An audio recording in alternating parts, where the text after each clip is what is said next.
10 days ago, I posted a video on TikTok, which so far has been seen 500,000 times. There are thousands of comments on it, and reading some of these comments made me realize that a lot of people are seriously misinformed about Canadian immigration programs. Recently, there have been a lot of updates related to Canadian immigration, frequent express entry draws, and quite a bit of excitement in general about moving to Canada. So in this video, I will cover the basics of how to move to Canada with all of these changes, and I will quickly cover options for 3 categories of people: business owners and senior managers, professionals with post-secondary education, and those who don't have a professional degree as such. If this is your first time here, my name is Rashid Ali. I'm a regulated Canadian immigration consultant from Canada, and in this channel, I share videos on Canadian immigration, visas, and citizenship. None of the information shared here is legal advice. If you need legal advice related to your situation, book a consultation. From 2023 to 2025, in these 3 years, Canada wants to have about 1.5 million new immigrants in various programs. Express entry only covers a portion of this number, and there are almost 7.8 billion people in the world. In more populous countries like India, China, Bangladesh,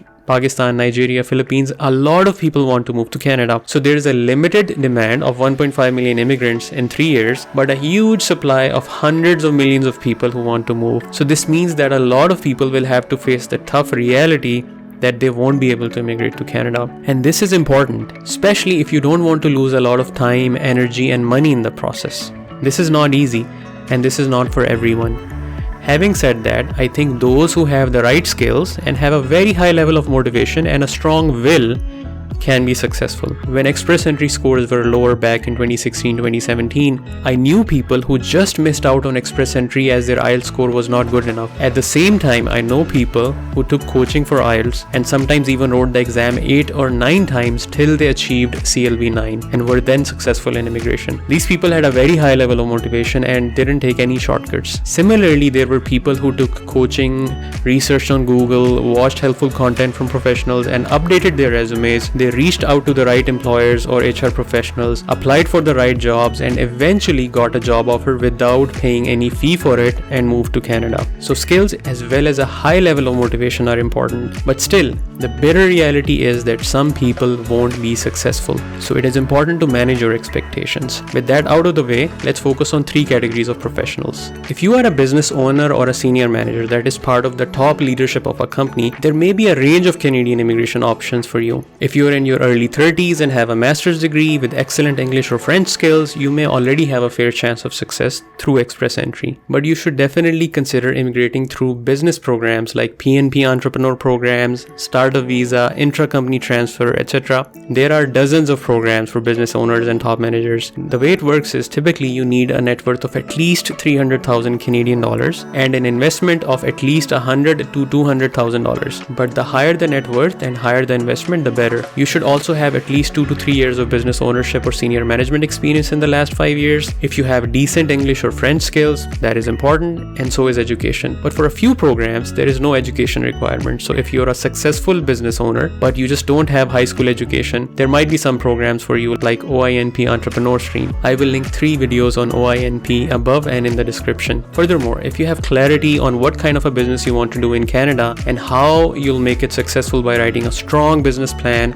that helps a lot too. The other option is to buy an existing business in Canada. If you need help with business immigration from start to end, we should talk, as I may be able to help you out. I'll leave a link to book a call in the description. So seriously consider this route if you're an entrepreneur or a senior manager. The second category, if you're a professional with a bachelor's or a master's degree and your occupation is in the categories based list of those 82 occupations, do ensure that you create your express entry profile ASAP. If you haven't scored CLB 9 in IELTS, that is 8 in listening, at least 7 in others, consider taking some professional coaching to improve your scores, as due to category based round of invitations, you might get an invitation to apply for PR. Anything is possible. Also consider learning French, as last week there was a round of invites for French speaking applicants where the score dropped all the way to 439, which is amazing. And there may be more French round of invitations too. There are free apps like Duolingo where you can start learning French for free. And if you're already a francophone, perhaps in Europe or in Africa, consider making an express entry profile ASAP. Another route for professionals is to improve your skills as well as your express entry points by getting Canadian education, either through a diploma or a degree.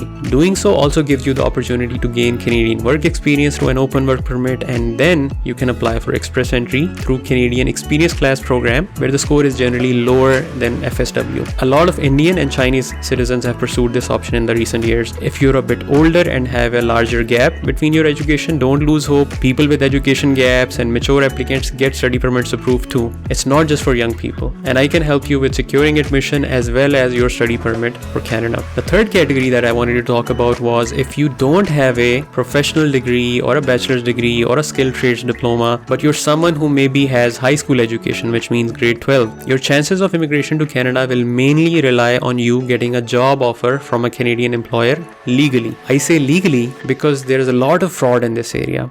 Since a lot of people need a job offer, there are a lot of people who claim that they will get you a job by charging you money. Please understand that as per Canadian law, no one can charge you a fee to give you a job. If they do so, it is illegal. There are honest, hardworking Canadian employers who need employees and who want to hire them legally. In fact, last year, 35,000 Canadian employers had approved LMIAs for 196,000 positions. Did all of them hire people legally without charging money?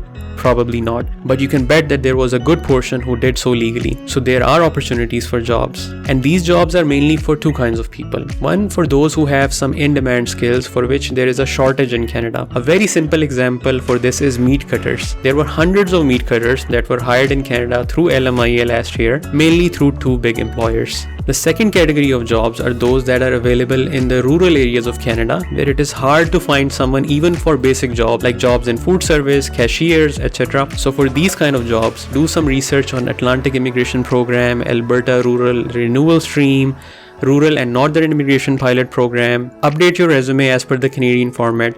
Search for relevant jobs through these programs and apply. I have videos on resumes on these programs on my channel where you can get free information. If you do get a positive response from an employer, someone who wants to work with you but they don't know the immigration process, I can speak to the employer to see how I can help you and the employer with this process. If you're someone who doesn't want to do this research, another option is to book a consultation with a licensed professional that you trust. If you need one-on-one guidance from me about your scenario, you can book a call using the link above or in the description below. By the way, if you want to receive updates on Canadian immigration, what's going on, what are the new programs, you can join my mailing list where I will share updates. Alright folks, it's been a long video.